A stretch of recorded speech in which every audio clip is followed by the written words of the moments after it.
Hello बच्चों, कैसे हो आप सभी। मैं आशा करता हूँ कि आप सभी मस्त होंगे, स्वस्थ होंगे, आपकी पढ़ाई भी बहुत अच्छे तरीके से चल रही होगी।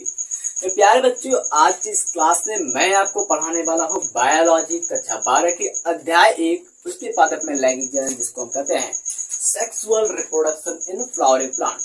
तो आज की इस अध्याय से मैं एक ऐसे टॉपिक को लेकर आया हूँ जो आपके लिए बहुत ही ज्यादा आवश्यक है एग्जाम की दृष्टि से। और इस टॉपिक को आप गेस कीजिए। ये टॉपिक वो टॉपिक है जिसे पढ़ने के बाद आपको बहुत ज्यादा मजा आने वाला है। तो आज के इस टॉपिक में मैं आपको उस चीज के बारे में बताना वाला हूं जो एक वृद्धि कर रहे भ्रूण को खाना खिलाने का काम करता है। जो एम्ब्रियो होता है, डेवलप कर रहा होता है, उसको खाना खिलाने का, उसको न्यूट्रिशन देने का काम करता है। उस टॉपिक के बारे में मैं आपको आज बताने वाला हूं। तो अगर इतने से आपको अंदाजा लग गया हो उस टॉपिक का नाम क्या है तो अच्छी बात है, वरना फिर मैं आपको बता ही रहा हूं कि कौन सा टॉपिक है। टॉपिक का नाम है हमारे आज भ्रूणपोष।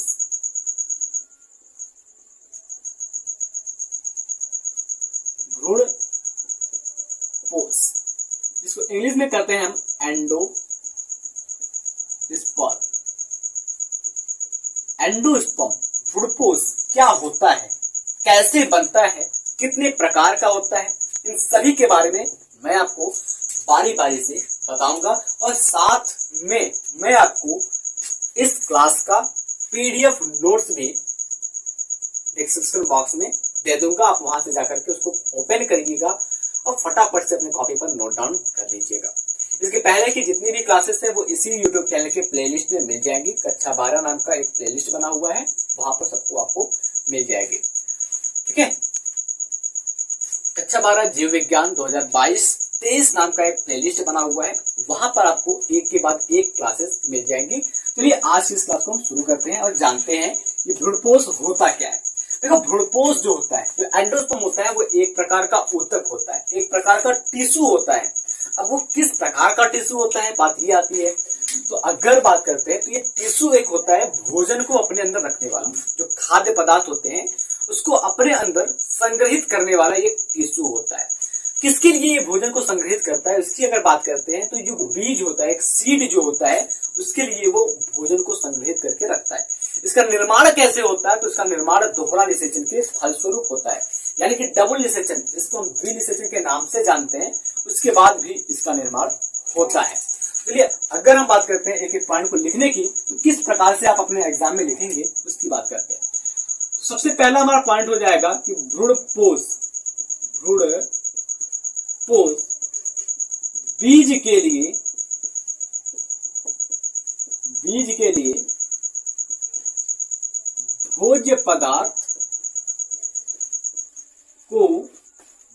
लिए भोज्य पदार्थ को संग्रहित करने वाला एक ऊतक है, एक टिश्यू है। इतनी बात समझ में आई। दूसरा पॉइंट ये होगा कि ये बनता कैसे है। तो बनता कैसे है, तो भ्रूणपोष का निर्माण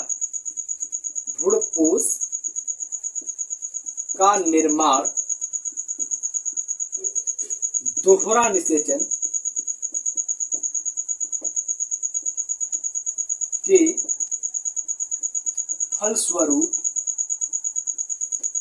निषेचन के फलस्वरूप होता है। भ्रूणपोष का निर्माण दोहरा निषेचन के फलस्वरूप होता है। यह यानी कौन, भ्रूणपोष त्रिगुणित कोशिका होती है।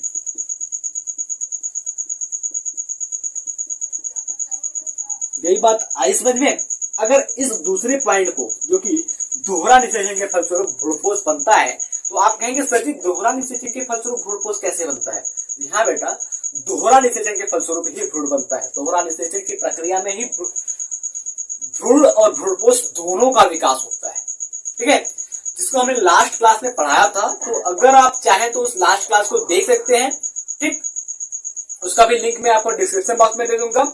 और फिर से मैं एक बार बताता हूं कि कैसे भ्रूणपोष का विकास होता है। देखिए, दोहरा निषेचन के फलस्वरूप मैंने एक छोटा सा चित्र बनाया था जो कुछ इस प्रकार से था।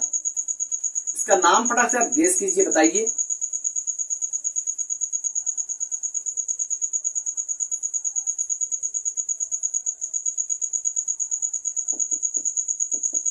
ठीक है, इसका नाम है बीजांड, इसको इंग्लिश में करते हैं ओव्यूल।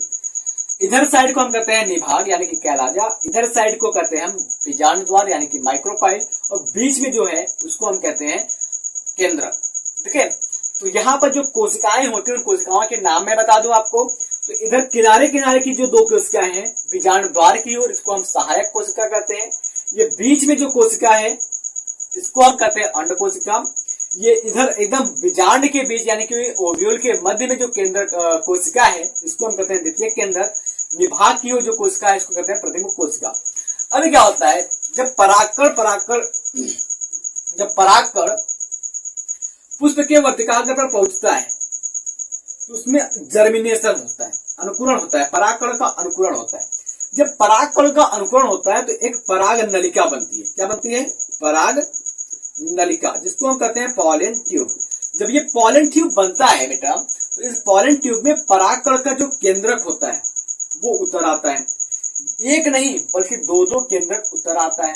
अब ये 2 केंद्रक हैं तो कुछ तो गजब करेंगे, कुछ तो कमाल करेंगे। अब कमाल क्या करेंगे वो देखो। जो पहला केंद्रक होता है वो मिल जाता है इस जाइगोट के साथ, सॉरी इस अंड कोशिका के साथ मिल जाता है, और ये अंड कोशिका क्या करती है? जाइगोट का निर्माण कर देती है।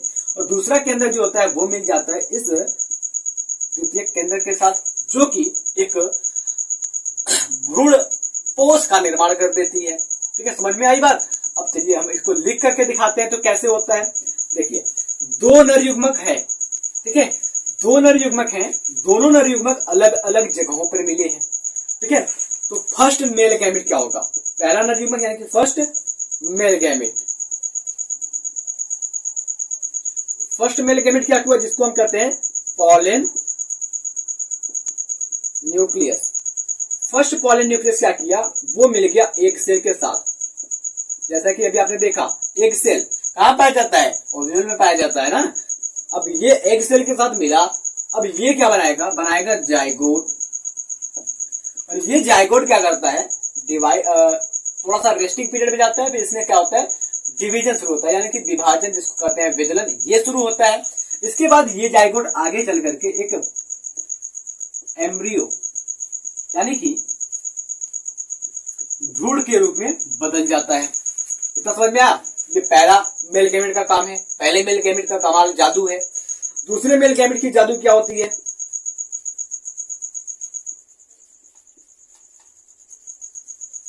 इसको भी कहते हैं पॉलन न्यूक्लियस।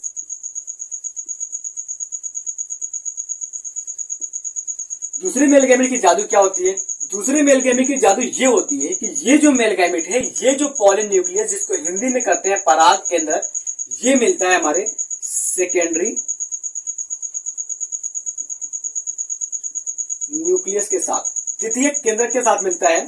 जैसे ही बेटा ये द्वितीयक केंद्र के साथ मिलेगा, एक बहुत बड़ा धमाका करेगा। वो धमाका होगा कि ये एक प्रो एंडोस्पर्म का निर्माण कर देगा। किसका? प्रो एंडोस्पर्म सेल का फॉर्मेशन कर देता है। अब ये प्रो एंडोस्पर्म सेल जो होता है थोड़ा सा टाइम लेता है, थोड़ा सा एकदम टाइम लेता है, और आगे चल करके एक मैच्योर एंडोस्पर्म का फॉर्मेशन कर देता है। किसका? एक मैच्योर एंडोस्पर्म का फॉर्मेशन कर देता है।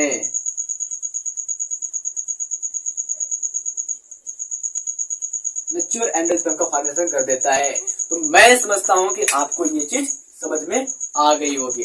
अब देखिए क्या होता है, इसके अंदर जो भोजन होता है, भ्रूणपोष के अंदर क्या होता है? भोजन होता है। नहीं, आपने पहले पार्ट में क्या लिखा है कि भ्रूणपोष बीज के लिए भोज्य पदार्थ को संग्रहित करने वाला एक ऊतक होता है। संग्रहित का मतलब क्या होता है? कि अपने अंदर ये रखता है भोजन को, एक स्थान चाहिए होता है उपस्थिति के लिए, रहने के लिए, तो वो स्थान भ्रूणपोष देता है अपने अंदर। अब ये जो भोजन संग्रहित हुआ है इसके अंदर, ये भोजन क्या करता है? तो हम यहाँ पर लिखेंगे भ्रूणपोष में संग्रहित भोजन। ठीक है, क्या लिखेंगे हम? लिख रहा है कि नहीं? लिखेंगे हम भ्रूणपोष कोश में संग्रहित भोजन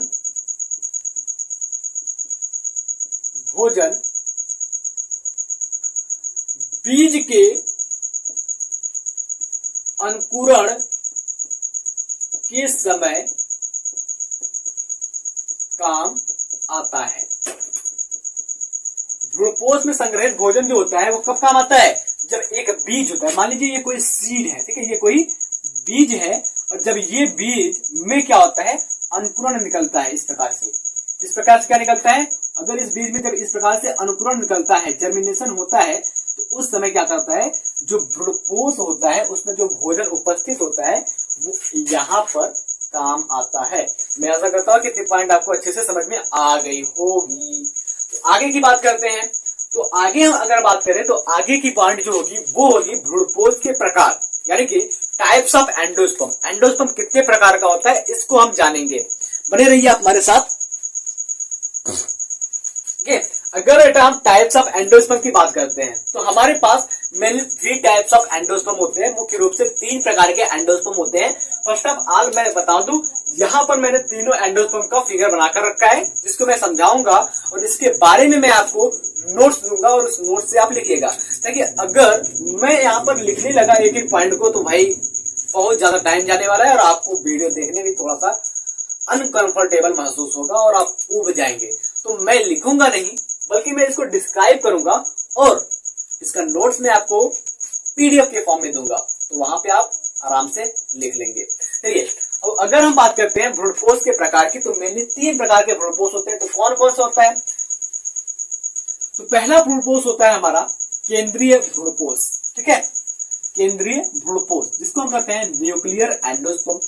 दूसरा भ्रूणपोष होता है हमारा हिलोबियल भ्रूणपोष, जिसको हम कहते हैं हिलोबियल एंडोस्पर्म। और तीसरा होता है कोशिकीय भ्रूणपोष, जिसको हम कहते हैं सेलुलर एंडोस्पर्म। कौन कौन सा? एक बार फिर से, केंद्रीय, हिलोबियल, कोशिकीय, ठीक है, फिर से बोलिएगा, कोशिकीय, हिलोबियल, केंद्रीय। समझ में आया? एक बार फिर से, केंद्रीय, हिलोबियल और कोशिकीय, जिसको हम कहते हैं न्यूक्लियर, हिलोबियल, सेलुलर एंडोस्पर्म। ये 3 प्रकार के एंडोस्पर्म होते हैं। तीनों एंडोस्पर्म का मैंने यहाँ पर फिगर बना दिया है। और आप देखेंगे तो कहेंगे सर जी यहाँ पर तो 4 फिगर है। तो बेटा कोई जरूरत नहीं है 4 फिगर की, मतलब कोई मतलब नहीं है 4 फिगर से।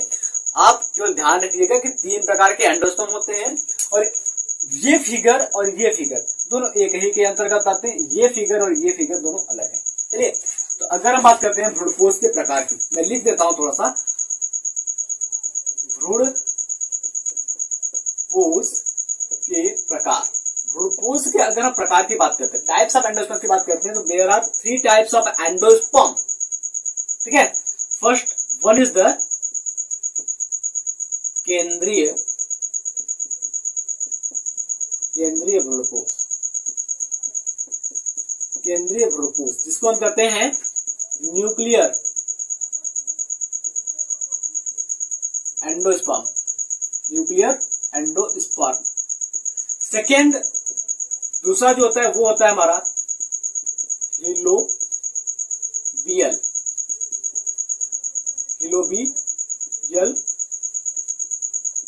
भ्रूणपोष, हिलोबियल एंडोस्पर्म। और थर्ड जो कि लास्ट होता है वो होता है हमारा कोशिकीय भ्रूणपोष, इसको हम कहते हैं सेलुलर एंडोस्पर्म।